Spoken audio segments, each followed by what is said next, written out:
बिहार में जो ये ब्लॉक और जिला स्तर पे जो ये बम्पर भर्ती यहाँ पे चल रही है जीविका के द्वारा, जैसे कि आप सभी को पता ही होगा। इसमें जो कार्यालय सहायक का पोस्ट है यानी कि ऑफिस असिस्टेंट का पोस्ट है, उसके लिए जो ये बहुत सारे भर्ती फॉर्म को भरना चाहते हैं। इस वीडियो में बताएंगे कि इसके लिए स्टेप बाय स्टेप कैसे फॉर्म को भरना है। फॉर्म भरते समय किसी प्रकार की कोई गलती नहीं करना है, डॉक्यूमेंट कौन कौन सा अपलोड करने हैं, कैसे अपलोड करने हैं, क्या कुछ कंडीशन है, सिलेक्शन कैसे होने वाला है, पूरी जानकारी हमने इस वीडियो में कवर किया हुआ है। अगर मान लीजिए आपने स्नातक पास किया हुआ है और कहीं ना कहीं मान लीजिए ब्लॉक स्तर पे, डिस्ट्रिक्ट स्तर पे जो कार्यालय सहायक होते हैं, ऑफिस असिस्टेंट्स होते हैं, उनके पदों पे भर्ती होना चाहते हैं, तो आपके लिए बेटर अपॉर्चुनिटी होने वाला है। इसका जो फॉर्म है ना, स्टेप बाय स्टेप इस वीडियो को देख के भर लीजिएगा। बताएंगे कैसे फॉर्म भरना है, लेकिन उससे पहले अभी तक आपने इस वीडियो को लाइक नहीं किया हुआ है तो वीडियो को लाइक करेंगे और इसे सोशल मीडिया जैसे कि फेसबुक हो गया, व्हाट्सअप हो गया, वहाँ पे शेयर करेंगे। अभी तक आपने टेलीग्राम जो ऑप्शन है वहाँ पे ज्वाइन नहीं किया हुआ है तो प्लीज नीचे डिस्क्रिप्शन बॉक्स में लिंक है, क्लिक करके ज्वाइन जरूर कर लेंगे। चलिए आज का वीडियो शुरू करते हैं। पहले पोस्ट रिगार्डिंग हम बात कर लेते हैं। तो यहाँ पे देखेंगे कार्यालय सहायक यानी कि ऑफिस असिस्टेंट्स के पदों पे भर्ती निकाली गई है, जो कि डिस्ट्रिक्ट लेवल पे और ब्लॉक लेवल पे दोनों जगह जो है काम कराए जाएंगे। 15,990 रुपए इनको सैलरी देखने को मिलेगा। इसमें और भी अलग से जो बेनिफिट है ना, उनको यहाँ पे इंक्लूड करके दिया जाएगा। ठीक है, 187 पदों पे भर्ती है, बहुत ही अच्छा भर्ती है। इसमें विभिन्न प्रकार के भी पोस्ट रखे गए हैं, जैसे कि आप सभी जानते ही है कि जीविका के द्वारा जो भर्ती निकाली गई है, इसमें देखेंगे 7 प्रकार के अलग अलग पोस्ट रखे गए हैं। इससे पहले मैंने ब्लॉक जो IT एग्जीक्यूटिव का पोस्ट के लिए फॉर्म भरना बताया था, कैसे फॉर्म को भर सकते हैं। प्रत्येक प्रखंड में जो एक भर्ती होने वाला है और इस तरह से देखेंगे कार्यालय सहायक के पदों पे भी अच्छा खासा यहाँ पे भर्ती रहने वाला है। ठीक है, अब इसमें देखिए बताया गया है कि आपने ग्रेजुएशन कंप्लीट कर लिया हुआ है किसी भी डिसिप्लिन से, जैसे कि मान लीजिए आपने BSc BA फिर BCom कंप्लीट कर लिया हुआ है और साथ ही साथ आपका जो कंप्यूटर टाइपिंग है हिंदी और इंग्लिश में अच्छा खासा है। बताएंगे कितना टाइपिंग होनी चाहिए तो आप यहाँ पे फॉर्म को भर सकते हैं। ठीक है,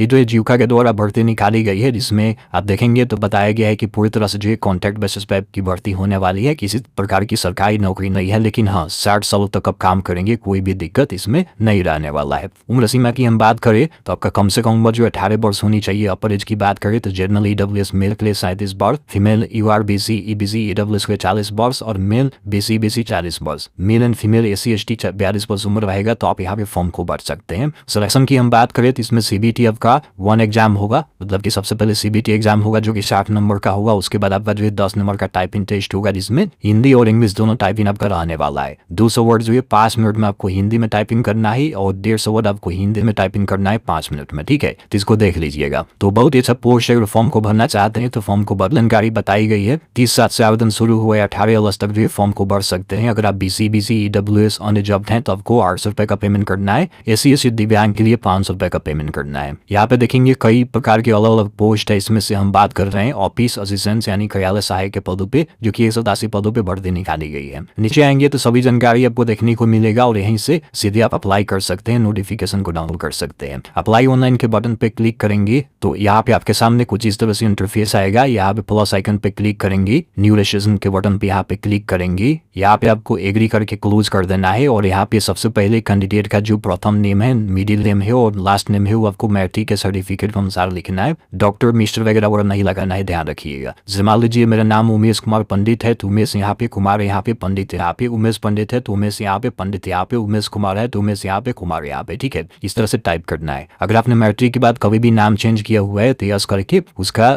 नाम लिख सकते हैं, गैजेट नोटिफिकेशन देना होगा, नहीं तो यहाँ पे नो करेंगे। डेट ऑफ बर्थ यहाँ से सेलेक्ट कर लेंगे कि आपका डेट ऑफ बर्थ क्या है। यहाँ पर ऑटोमेटिकली आपका उम्र सीमा दिखा देगा कि आपका जो है कितना उम्र हो रहा है। मेल फीमेल या फिर ट्रांसजेंडर फॉर्म को भर सकते हैं, जो जिस भी जेंडर से आते हैं जेंडर का सिलेक्शन करेंगे। एक मोबाइल नंबर यहाँ पे दर्ज करेंगे, उस मोबाइल नंबर को यहाँ पे कंफर्म करेंगे। ईमेल आईडी यहाँ पे लिखेंगे, उस ईमेल आईडी को यहाँ पे कंफर्म करेंगे। जनरेट OTP के बटन पे क्लिक करेंगे यानी इस कैप्चा को यहाँ पे फिल करेंगे। सबमिट के बटन पे क्लिक करेंगे, आपके मेल आईडी पे एक OTP सेंड किया गया है। ओके के बटन पे क्लिक करेंगे, OTP को यहाँ पे डालेंगे। वैलिडेट OTP के बटन पे क्लिक करेंगे तो इस तरह से आपका OTP जो है वैलिडेट हो जाता है। ओके के बटन पे क्लिक करेंगे। OTP वेरीफाई होने के बाद यहाँ पे आपको एग्री के बटन पर टिक करना है और कैप्चा को फिल करके रीवेरीफाई के बटन पे क्लिक करना है। आपने जो भी जानकारी फिल आउट किया हुआ है सभी जानकारी जो यहाँ पे वेरीफाई करने के लिए बोलेगा, जैसे कैंडिडेट का जो भी अपने नेम वगैरह वो डाला हुआ है, अगर वो सही है तो यहाँ पे टिक करते जाएंगे। ठीक है, इस तरह से टिक कर देंगे और उसके बाद यहाँ पे क्या करना है कि सबमिट के बटन पे क्लिक कर, यहाँ पे बोलेगा कि सबमिट करने से पहले जो भी करेक्शन है उसको कर लीजिएगा, क्योंकि सबमिट करने के बाद जो है करेक्शन यहाँ पे संभव नहीं हो पाएगा। अगर आपका सभी जानकारी सही है ओके के बटन पे क्लिक करेंगे तो आपका जो रजिस्ट्रेशन है ना सक्सेसफुल यहाँ पे कंप्लीट हो जाता है। नंबर और मेल आईडी पे भी सेंड कर दिया जाता है। अब यहाँ पे आपको फॉर्म भरना है तो यहाँ पे देखेंगे पोस्ट पोस्ट सिलेक्शन का जो है बटन देखने को मिलेगा। इस पे एक बार आपको क्लिक करना है। आपके सामने कुछ इस तरह की इंटरफेस यहाँ पे देखने को मिलेगा। यहाँ पे देखेंगे click here to apply for post का एक बटन देखने को मिलेगा, जिस पे आपको क्लिक करना है। तो आपके सामने जो है कुछ स्टेप आएंगे जिसको कंप्लीट करके जो है फॉर्म को भरना है। सबसे पहले कैंडिडेट का जो पर्सनल डिटेल्स है उसको फिल करना है। कुछ जानकारी जो है पहले से फिल रहेगा। यहाँ भी अपना जो भी मैरिटल स्टेटस है वो बताएंगे कि मैरिड है या फिर अनमैरिड है।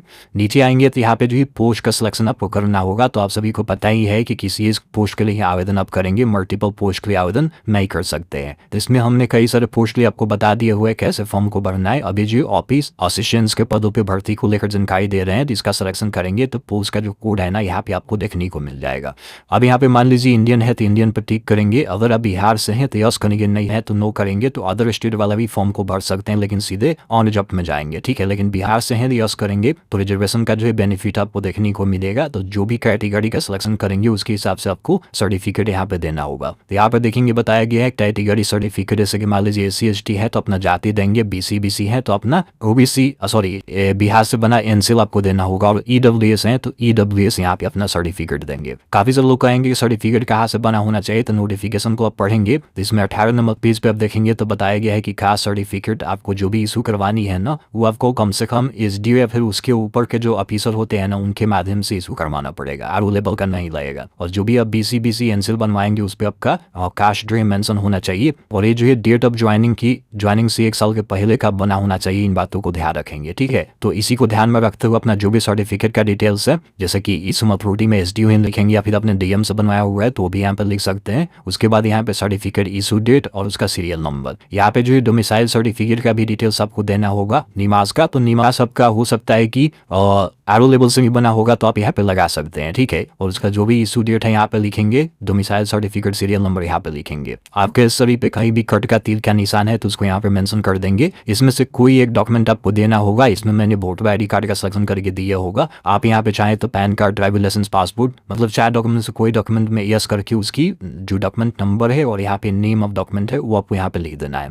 फिर यहाँ पे टिक करना है और टिक करने के बाद सेव एंड नेक्स्ट के बटन पे क्लिक करना है। यहाँ पे अपना जो भी एडिशनल डिटेल्स है उसको फिल करना है। जैसे कि मान लीजिए आप विकलांग है 40% से ऊपर तो यहाँ पे यस करके उसका जो बेनिफिट है ले सकते हैं। अगर आप स्क्राइब लेना चाहते हैं तो भी ले सकते हैं। फ्रीडम फाइटर के आश्रित है तो यस करके उसका बेनिफिट ले सकते हैं, नहीं तो यहाँ पे नो करेंगे। अगर आप डिपार्टमेंट एम्प्लॉय रह चुके हैं, जैसे कि एक सब इंस्पेक्टर रह चुके हैं गवर्नमेंट में, PSO में, फिर बैंक में, तो बता सकते हैं, नहीं तो नो करेंगे। अगर आप जीविका के साथ अभी करंट में वर्क कर रहे हैं तो बता सकते हैं, या फिर आपने पहले काम किया हुआ है तो बता सकते हैं, नहीं तो यहाँ पे नो करते जाएंगे। अगर आपको कभी भी जीविका के माध्यम से टर्मिनेट किया गया है तो यहाँ पे यस कर सकते हैं, नहीं तो नो करेंगे। इस तो जानकारी को भरना है। फिर यहाँ पे सेव एंड नेक्स्ट के बटन पे क्लिक करेंगे। यहाँ पे अपना जो भी एड्रेस है ना उसको फिल आउट करना है। जैसे सबसे पहले क्रॉसोपेंडेंस एड्रेस आपको फिल करना है, जिसमें एड्रेस लाइन 1 में जो भी आपका विलेज, पोस्ट, PS हो गया उसको लिखना है। और यहाँ पे अपना जो कंट्री है उसको बताना है, स्टेट बताना है, डिस्ट्रिक्ट बताना है, पिन कोड लिखना है। अगर आपका परमानेंट और क्रॉसोपेंडेंस एड्रेस दोनों सेम है तो आप यहाँ पे यस करेंगे, दोनों सेम हो जाएगा। अलग अलग है तो अलग अलग भरेंगे। फिर यहाँ पे सेव एंड नेक्स्ट के बटन पे क्लिक करेंगे। फॉर्म इसके बाद कैसे भरना है उसकी जानकारी हम बताएंगे, लेकिन उससे पहले कहीं ना कहीं मान लीजिए जीविका के द्वारा जो भर्ती निकाली गई इसके लिए फॉर्म को भर रहा है, जिसमें जो भी CBT एग्जाम होने वाले हैं ना उसकी तैयारी भी आपको कर। यहाँ पे अपना जो भी क्वालिफिकेशन का डिटेल्स है उसको फिल आउट करना है। सबसे पहले मैट्रिक की आपने कौन से बोर्ड से पास किया हुआ है, इंस्टीट्यूट का नेम क्या है, यहाँ पे बताएंगे कि परसेंटेज है, CGPA है, ग्रेड ऑफ मार्क्स है। उसके बाद बताएंगे कितना नंबर आपको मिला, मैक्सिमम कितना नंबर था, परसेंटेज आ जाएगा, और ईयर ऑफ पासिंग, और यहाँ पे डिवीजन आपको बताना है मैट्रिक का।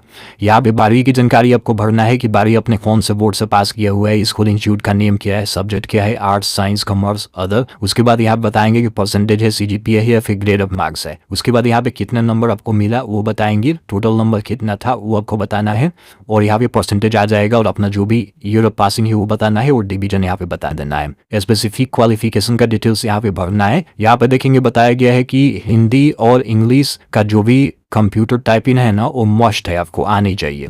अब यहाँ पे देखेंगे अगर आपने ग्रेजुएशन किसी भी डिसिप्लिन से किया हुआ है, BSc, BCom या फिर BA, तो आप यहाँ पे फॉर्म को भर सकते हैं। कहाँ से अपने पास किया हुआ है वो बताएंगे, कौन कौन से सब्जेक्ट है, मंथ ऑफ ईयर पासिंग यहाँ बताएंगे, फिर बताएंगे कि परसेंटेज है या फिर ग्रेड ऑफ मार्क्स है, फिर CGPA है, और कितना नंबर आपको मिला, टोटल नंबर कितना था, ठीक है। यहाँ पे ऑटोमेटिकली आपको भरना होगा, परसेंटेज वगैरह ले लेता है, ठीक है। एनी अदर कोई क्वालिफिकेशन आप देना चाहते हैं, आपके पास कोई और भी क्वालिफिकेशन है तो दे सकते हैं। आपके पास कोई अनुभव है तो उसकी जानकारी आप यहाँ बता सकते हैं कि कौन सा मेडिसिन में कौन से पोस्ट पे कब से लेकर कब तक आपने काम किया हुआ है। एक से अधिक है तो उसको यहाँ पे ऐड कर सकते हैं, लेकिन नहीं है तो आप इसको छोड़ दीजिएगा, अनुभव की जरूरत नहीं है। फिर यहाँ पे सेव इन नेक्स्ट के बटन पे क्लिक करेंगे। डॉक्यूमेंट अपलोड करना है जिसमें सबसे पहले फोटोग्राफ आपको अपलोड करना है। तो यहाँ बताया गया है कि फोटो का साइज जो है 50 से लेकर 80 KB के बीच में JPG 200 DPI 3.5 cm into 4.5 cm में इसका जो डायमेंशन है होनी चाहिए। ध्यान रखेंगे जो भी पासपोर्ट साइज कलर फोटोग्राफ आपको अपलोड करना है जो कि व्हाइट बैकग्राउंड के साथ यहाँ पे होनी चाहिए। तो यहाँ पे चूज फाइल के बटन पर क्लिक करके अपलोड कर देंगे। फिर यहाँ पे सिग्नेचर आपको अपलोड करना है जो कि 50 से लेकर 80 KB के बीच में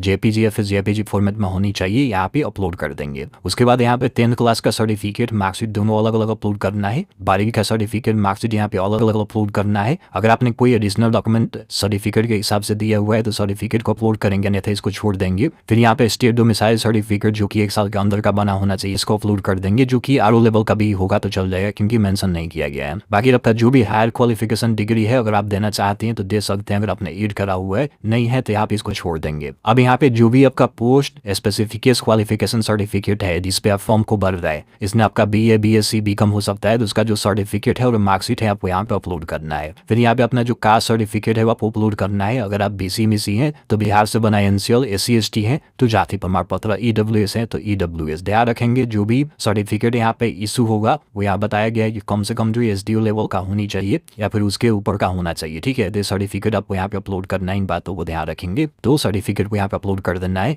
वोटर ID कार्ड का हमने सेशन किया हुआ है तो इसको अपलोड करेंगे। फिर यहाँ पे कंप्यूटर का जो हिंदी का सर्टिफिकेट है और यहाँ पे इंग्लिश का सर्टिफिकेट है, दोनों अलग अलग आपको अपलोड करना होगा क्योंकि इसमें जरूरी है। अदर कोई डॉक्यूमेंट है तो वो भी आप यहाँ पे अपलोड करेंगे। फिर यहाँ पे एप्लीकेशन फी जो भी आपको देखने को मिलेगा उसको पेमेंट करना है, यहाँ पे ऑनलाइन पेमेंट कर सकते हैं। बाकी सब पे यहाँ पे टिक करेंगे और टिक करने के बाद यहाँ पे कैप्चा को फिल करेंगे और उसके बाद प्रीव्यू के बटन पे क्लिक करेंगे। तो आपके सामने देखेंगे तो प्रीव्यू सेक्शन यहाँ पे खुल के आ जाता है जिसमें सभी जानकारी को आपको चेक करना है। ठीक है, और आपको यहाँ पे कट का बटन मिलेगा या फिर नीचे ओके का बटन मिलेगा जिसपे क्लिक करेंगे और कैप्चा को डालकर जो है सबमिट के बटन पे क्लिक करेंगे और उसके बाद लास्ट में यहाँ पे सबमिट के बटन पे क्लिक करेंगे। तो यहाँ पे आपको पेमेंट करना है, जो कि पेमेंट मोड देखेंगे तो net banking, debit card, credit card, UPI जिससे भी पेमेंट करना चाहते हैं आप यहाँ पे अपना जो पेमेंट है ना उसको यहाँ पे कंप्लीट करेंगे। तो इस तरह से बड़ी आसानी से जो फॉर्म को फिल आउट कर लेंगे और उसका जो प्रिंट आउट है निकाल कर अपने पास सुरक्षित रख लेंगे। बाकी इनका सिलेक्शन प्रोसीजर की हम बात करें तो आप सभी जानते हैं कि इसमें जो CBT एग्जाम होगा और फिर आपका टाइपिंग टेस्ट होगा, उसके आधार पर आपकी सिलेक्शन होने वाली है। तो जो जैसे कि आपने देखा कि मैंने जो पूरी जानकारी बताया